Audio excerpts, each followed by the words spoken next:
Matapos nga ang palitan ng vows ng dalawang pares ng ikinasal, pinagpatuloy naman ang iba pang seremonyas ng kasal hanggang sa matapos na nga ito at i-announce na nga ng pari na nagkasal sa kanila na opisyal na silang mag-asawa at ang pinakahihintay sa dulo na "You may now kiss the bride." Pagkasabi nga nun, humarap naman na si Shirley kay Noah at ganon din naman si Jessie kay Greg. Halos sabay pa nga na itinaas ni Noah at Greg ang nakatabing sa mukha ng kanilang asawa sa kanila matamis na hinalikan ang kani-kanilang mga asawa.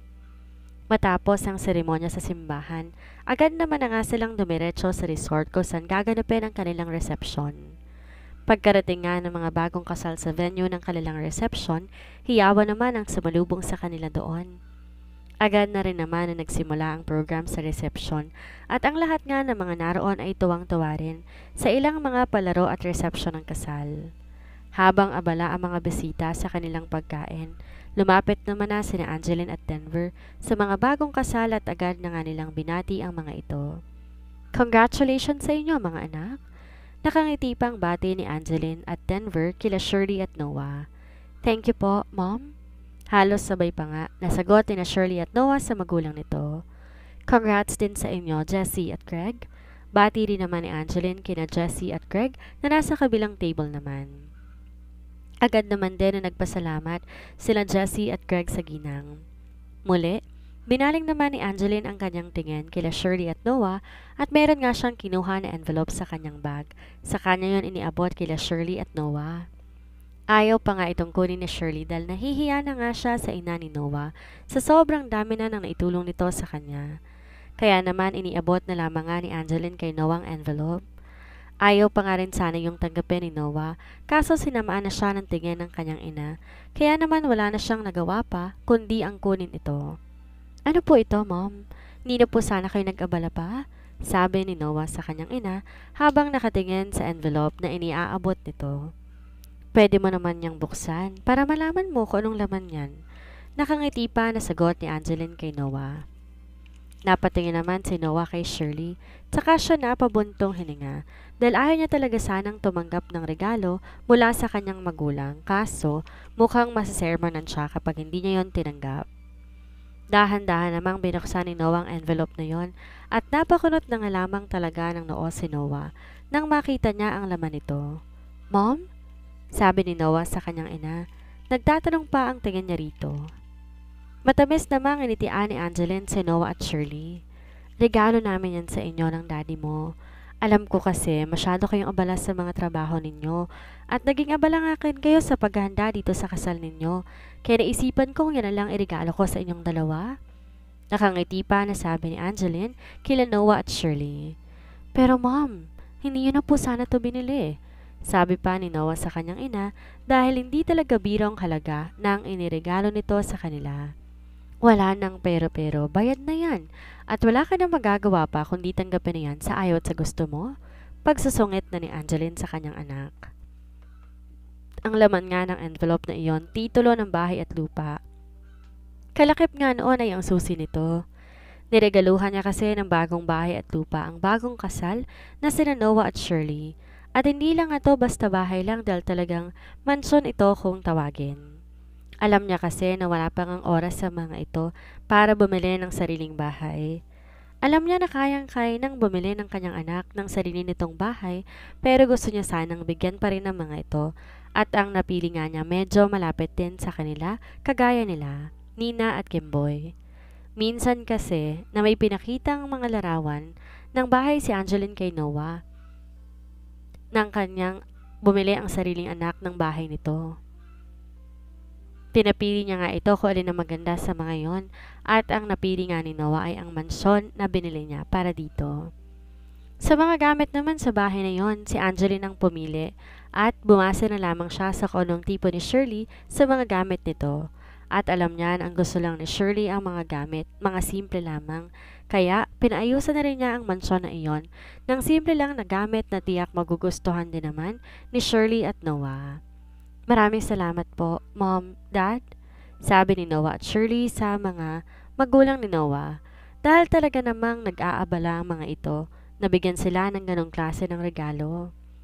Pagkatapos naman ni na Angeline at Denver na lumapit kina Shirley at Noah, sumunod namang lumapit sa mga ito ang ama ni Shirley na si Joel.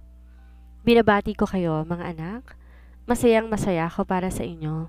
Todong ngiti pa na sabi ni Joel kina Noah at Shirley. Salamat po, tay. Nakangiti rin namang sagot ni Noah at Shirley dito.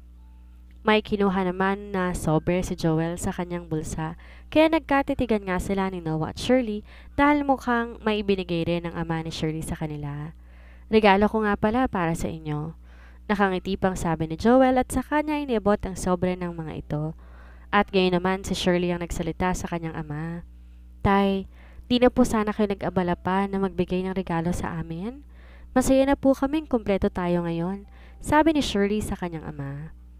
Kinuha naman ni Joel ang kamay ni Shirley. Sa kanya pilit nilagay sa kamay nito ang sobre na naglalaman ng kanyang regalo para sa mga ito. Oo, alam ko, anak. Pero ayoko namang basta lilipas ang inyong kasal na wala man lang ako na ibibigay sa inyo. Ni hindi pa nga ako nakakabawi sa iyo eh. Sagot naman ni Joel kay Shirley. Napabunto hininga naman si Shirley, saka siya tumingin kay Noah. At tumango na lamang din si Noah dito dahil baka magdamdam pa ang ama nito kapag hindi nila yon tinanggap. Wala naman nang nagawa pa si Shirley nang nilagay na nga ng kanyang ama ang sobre sa kanyang ama. Salamat po, tay, sabi ni Shirley sa kanyang ama. Pasensya na kayo kung yan lamang ang naibigay ko. Wala na kasi akong maisip na ibang maibigay sa inyo eh, dahil alam ko naman na kay Noah ng lahat. Kaya yan lang na irigalo ko sa inyo, sabi pa ni Joel.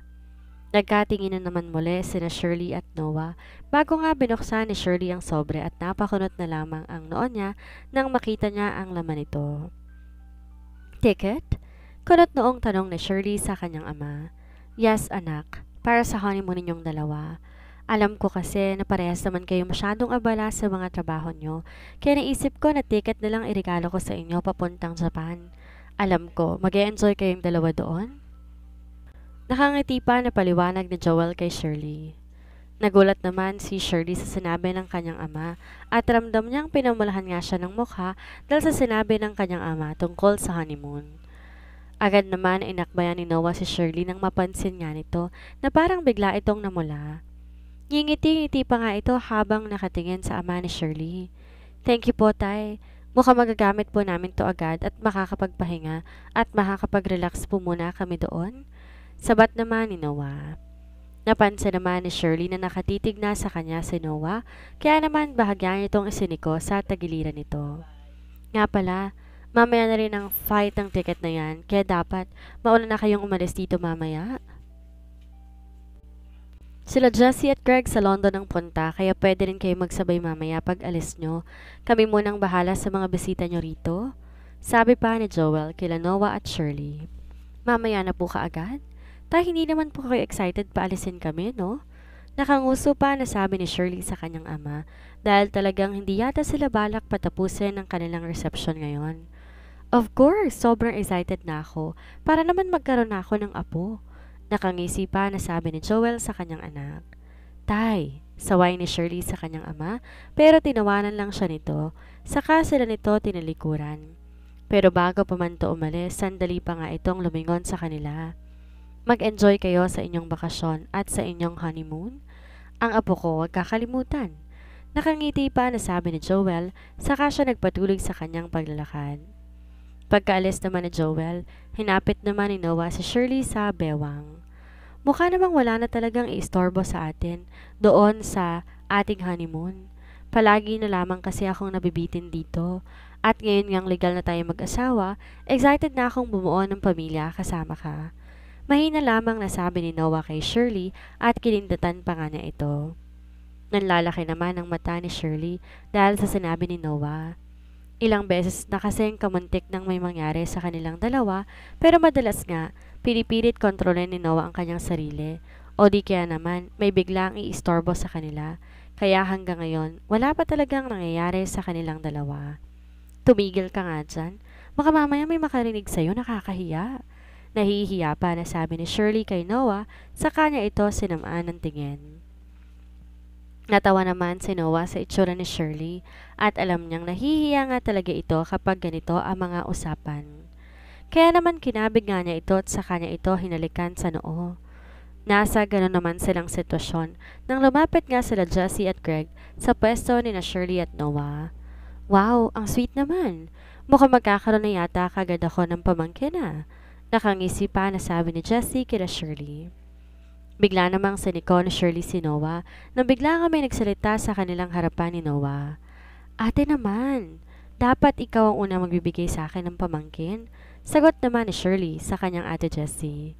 Don't worry, dahil bibigyan kita ng pamangkin soon. Sagot naman ni Jessie. Diba, babe? Balik naman ni Jessie kay Greg. Oo naman, bibigyan natin sila ng maraming pagkain. Pamangkin. Game na game naman na sagot ni Greg kay Jessie, kaya nagkatawanan lamang silang apat doon at napapailing na nga lang talaga si Shirley dahil sa walang prenong bunganga ng kanyang ate Jessie. Congrats nga pala ulit sa inyo, ate Jessie, Kuya Greg. Bati ni Jessie sa kanyang kapatid at tinawag na nga rin niya na kuya si Greg. Salamat. Congrats din sa inyong dalawa ni Noah. Nakangiti rin naman na sagot ni Jessie sa kanyang kapatid.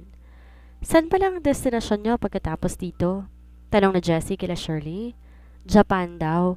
Yan kasi nakalagay sa ticket na binigay sa amin ni tatay. Kayo ba? Sagot ni Shirley sa kanyang ate. London kami ni Greg. Actually, kailangan na nga naming umalis at sa tingin ko kayo rin. Dahil ngayon din yata ang flight na binigay na ticket ni Daddy sa inyo. Sagot naman ni Jessie kay Shirley.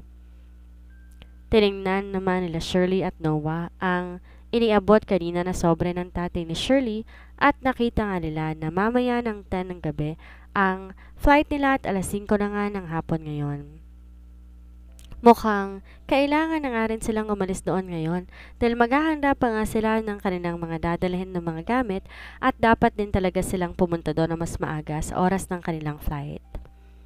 Tumayo na rin naman sina Shirley at Noah sa kanilang kinaupuan. Saka nga sila lumapit doon sa mga magulang ni Noah at sa ama ni Shirley. Nakasunod din sa kanila sila Jessie at Greg dahil kailangan na nga na rin ng umalis doon. Mom, Dad, kailangan na po kasi namin na umalis.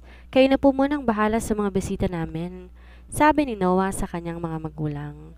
Sige lang mga anak, mag-enjoy kayo sa inyong pupuntahan ha?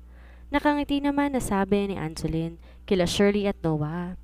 Nabanggit na kasi sa kanila ni Joel ang tungkol sa bagay na yon, kaya alam nila na kailangan nga nilang umalis kaagad ng mga bagong kasal. Tay, aalis na po kami? Pagpapaalam din naman ni Noah at Shirley sa ama ni Shirley. Sige lang mga anak, ang bilin ko sa inyo ha, mag-iingat kayo doon. Sagot naman ni Joel kila Shirley at Noah. Nagpaalam na rin naman sina Jessie at Greg sa mga magulang ni Greg at sa ama ni Jessie. Halos sabay na rin silang pumasok sa loob ng hotel para makapagpalit ng kanilang mga damit at para na rin makapaghanda ng ilang mga kailangan nila na mga gamit. At dahil nga biglaan iyon, ay talaga namang kakauwi lamang ng dalala ng gamit. Naisip na lamang nila na doon na lamang din bumili ng mga gagamitin nila dahil ayon sa ticket at hotel accommodation na hawak nila 1 linggo silang mamamalagi doon.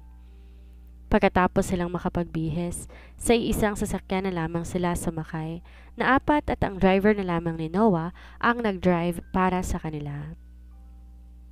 Habang nasa biyahe nga papuntang airport, magkatabi naman na naupo sila Jessie at Shirley sa may bandang likuran ng sasakyan, habang sina Noah at Greg naman magkatabi sa may unahan nila.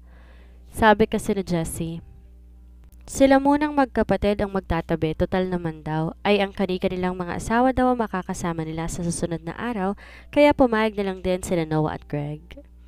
Habang nasa biyahe nga, kinakausap naman ni Jessie si Shirley ng halos pabulong.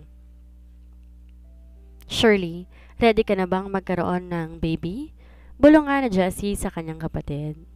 Nanlaki naman ang mata ni Shirley sa tanong ng kanyang ate Jessie. Ate, ano ba naman yung tanong mo na yan? Kulot noong tanong ni Shirley sa kanyang ate. Ano ka ba naman? Siyempre may mga asawa na tayo no, kaya doon din naman ang punta natin. Nakaira pa na sagot na Jessie kay Shirley dahil alam niya na ayaw nga nito na ganito ang pinag-uusapan. Bumuntong hininga si Shirley at saka bumulong din sa ate Jessie niya. Sa totoo lang ate, kinakabahan ako. Alam ko naman doon din ang punta natin pero kasi hindi ko alam kung kaya ko na ba? Sagot ni Shirley.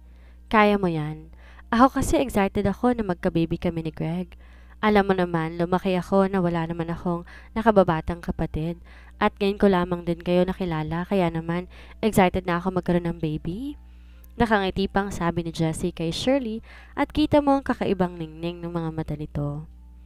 Nang makarating nga sila sa airport ay agad silang bumaba na apat at pagpasok nga doon naghiwalay silang magkakapatid dahil nga magkaiba ang kanilang destinasyon at mauunang aalis ang eroplano ni na Shirley at Noah. Naging maayos naman ang buong biyahe ni na Shirley at Noah. Halos matulog nga lamang silang dalawa buong biyahe dahil na rin sa pagod dahil kagagaling pa nga lang nila sa kanilang kasal at diretso na sila kaagad sa airport para sa kanilang biyahe papuntang Japan. Nang makalabas ng eroplano sina Shirley at Noah, sumabog naman sa kanila ang napakalamig na simoy ng hangin kaya naman napakakapit na lamang talaga si Shirley sa braso ni Noah. At mabuti na nga lang talaga nakajacket sila. Pero kahit nakajacket nga sila doon, nanonood naman talaga ang lamig ng klima roon sa kanilang katawan. Grabe ang lamig naman dito. Nanginginig pa ang labi na sabi ni Shirley kay Noah. Kaya nga, mabuti na lang talaga nag-jacket tayo pero mukhang hindi to sapat at kailangan talaga nating bumili ng jacket na gagamitin natin habang narito tayo. Sagot naman ni Noah kay Shirley. Agad na silang sumakay ng taxi para makapunta nga sila sa kanilang tutuluyang hotel. Pagkarating nga nila sa hotel, dali-dali na silang pumasok dalawa doon dahil talagang hindi nila kayang sobrang lamig doon. Inassist na sila kaagad ng isang hotel staff doon papunta sa kanilang hotel room at dali-dali silang pumasok doon para kahit papano maibsan ang lamig na nararamdaman nila. Grabe, makakatagal kaya tayo ng ganito? Sobrang lamig talaga, sabi ni Shirley at naupo na siya kaagad sa upuan na naroon. Kaya natin to. Kailangan natin na i-enjoy to dahil minsan lang din naman tayo makapagbakasyon kaya sulitin na lamang natin. Huwag kang mag-alala, bibili tayo ng makakapal na jacket para panangga sa lamig, sabi ni Noah. Sa kanya nilapitan si Shirley at agad na niyakap. Ilang minuto rin silang namalagi muna sa kanilang hotel room bago sila nagpasyang lumabas muna para makakain na nga sila at makabili na rin ng mga ilang gamit at jacket para makapamasyal sila ng maayos sa mga susunod na araw. Pagkalabas nga nila sa hotel, nahanap nga muna sila na maaari nilang kainan at habang naglalakad-lakad nga sila, nagtingin-tingin na rin sila sa mga nadadaanan nilang mga store kung saan merong nagtitinda ng makakapal na jacket. Kumain lamang din naman sila ng ramen para kahit papano mainita naman ang kanilang sikmura. Wala pa kasi talaga silang ganang kumain. Idagdag pa nga na sobrang giniginaw sila kaya hindi sila makakilos ng maayos. Pagkatapos nga nilang kumain, naghanap na nga rin sila ng maaari nilang bilhan ng makakapal na jacket at gloves at talagang dinamihan nga ni Noah ang bili ng damit nila para wala na silang iisipin pa na susuotin nilang damit. At bumili na rin sila ng maleta doon para paglagyan ng kanilang mga pinamili dahil doon din nga nila yun ilalagay pag bumalik na sila ng bansa. Agad na rin silang bumalik sa hotel room matapos silang kumain at mamili dahil parang gusto muna nilang matulog. Medyo nahihilo pa kasi sila dahil sa biyahe, lalong-lalo na si Shirley. The first time lamang lumabas ng bansa, kaya medyo masakit pa rin talaga ang ulo niya. Pagkarating nga nila sa hotel, inayos na muna ni Shirley ang kanyang pinamili. Sinabit muna nga niya ito sa cabinet na naroon. Matapos gawin ang mga dapat niyang gawin, nagpa siya si Shirley na maligo muna at meron kasing water heater doon, kaya hindi siya lalamigin sa paliligo niya. Nang sumayad na ang maligamgam na tubig sa katawan ni Shirley, napapapikit na lamang talaga siya dahil nakaramdam nga siya ng kaginhawaan. Kanina pa talaga siya nanlalagkit. Nag-half bath lang kasi siya bago sila magpunta sa airport kanina, kaya medyo nanlalagkit pa talaga siya. Patapos na nga sana si Shirley na maligo nang bigla nga may nagsalita sa may likuran niya, kaya nagulat siya doon at kamuntik pa nga siya na mapadulas sa pagkagulat niya. Hey, dahan-dahan mahal at baka madulas ka, sabi ni Noah. Mabuti na lamang at nasa lunga niya si Shirley at di nga tuluyan na bumagsak sa sahig. Bakit ba kasi bigla-bigla ka nilang sumusulpot dyan? Hindi pa naman ako tapos maligo. Nauutal pa nga na sabi ni Shirley, saka siya umayos ng pagkakatayo at tinakpan nga niya ang gamit ang kanyang kamay ang hubad niyang katawan. Napapalunok naman ng sarili niyang laway si Noah nang makita niya na nakaubot-hubad nga si Shirley. Napabuntong hininga na lamang siya, saka siya tumalikod at naghubad ng kanyang damit. Mahal, ano yan? Bakit naguhubad ka? Mamaya ka na maligo, patapos naman ako eh. Saglit lang. Kanda o talpa na sabi ni Shirley at dali-dali nga niyang binuksan ang shower para makapagbanlaw na nga siya. Mahal, bakit ba nagmamadali ka? Sabay na lamang tayong maligo. Mahinang sabi pa ni Noah sa may likuran ni Shirley. Sa kanya hinalik-halikan si Shirley sa batok nito. Nanlaki naman ang mata ni Shirley dahil sa ginawa ni Noah at tila ba merong kuryenteng biglang dumaloy sa kanyang katawan at nanigas ng laman niya sa kinatatayuan niya. Gumapang pa naman ang paghalik ni Noah sa batok ni Shirley at unti-unti nga inihinanap sa kanya si Shirley. Napapangiti na lamang siya na makita niya na hindi na makagalaw pa si Shirley. I love you, Shirley. Sabi pa ni Noah kay Shirley, saka nga niya sinakop ang labi nito. Napakurap-kurap si Shirley dahil sa ginawang paghalik sa kanya ni Noah at namalayan nga niya ang kanyang sariling tinutugon na rin ang ginagawang paghalik ni Noah sa kanya. Kinuha ni Noah ang kamay ni Shirley at saka niya to sinabit sa kanyang batok habang patuloy niyang hinahalikan na mapasok si Shirley na tinutugon naman na rin ito. Teka, saan mo ako dadalhin? Hindi pa ako tapos maligo? Sabi pa ni Shirley at tila nahihiya nga rin siya dahil bigla na lamang siyang binuhat ni Noah habang nakahubad pa siya. Di naman na sinagot pa ni Noah ang tanong ni Shirley at malalaki ang hakbang na dala nga niya to sa kama, dahan-dahan pa niyang nilapag si Shirley doon at agad na pumaibabaw. Nagulat si Shirley sa ginawa ni Noah. Alam niya, nagagawin at gagawin nila ang bagay na to pero nahihiya pa rin kasi siya kay Noah. Teka lang, baka masakit. Nahihiya pang sabi ni Shirley sa kanyang asawa. Ginitian naman ni Noah si Shirley at sa kanya to kinintilan ng magaan na halik sa labi. Don't worry, I'll be gentle. Sagot naman ni Noah kay Shirley at sa kanya to marahang hinalikan sa labi. Nang maramdaman nga niyang tinutugon ni Shirley ang kanyang paghalik dito, unti-unting naging mapusok ang ginagawa niyang paghalik kay Shirley. Are you ready? Nakangisi pang tanong ni Noah kay Shirley. Napakurap-kurap si Shirley sa tanong nito sa kanya. Kaya ko kaya? Kanda-otal naman na tanong ni Shirley. Of course, kayang-kaya mo yan at maliligayahan ka pa. Sa simula lang tumasakit, katagalan, mawawala na rin naman. Sagot ni Noah kay Shirley. Napabuntong hininga sa Shirley at saka siya dahan-dahang tumango kay Noah. Matamis naman ang initian ni Noah si Shirley, sa kanya to kinintilan ng magaan na halik sa labi.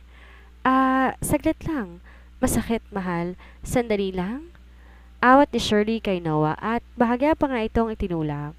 Sa simula lang to, mahal. Mamaya mawawala rin naman ang sakit. Sagot ni Noah. Masyado yatang malaki, mahal. Hindi yata kakasya. Seryoso pa na sabi ni Shirley at bahagya naman nang natawa si Noah dahil sa sinabi ni Shirley, kaya nahampas na nga siya nito sa braso. Kasyang-kasya to, mahal. First time mo pa lang kasi, kaya ganyan. Sabi ni Noah kay Shirley. Mahal, para isang sakita na lang ha? Sabi pa ni Noah at sa kanya sinakop muli ang labi ni Shirley.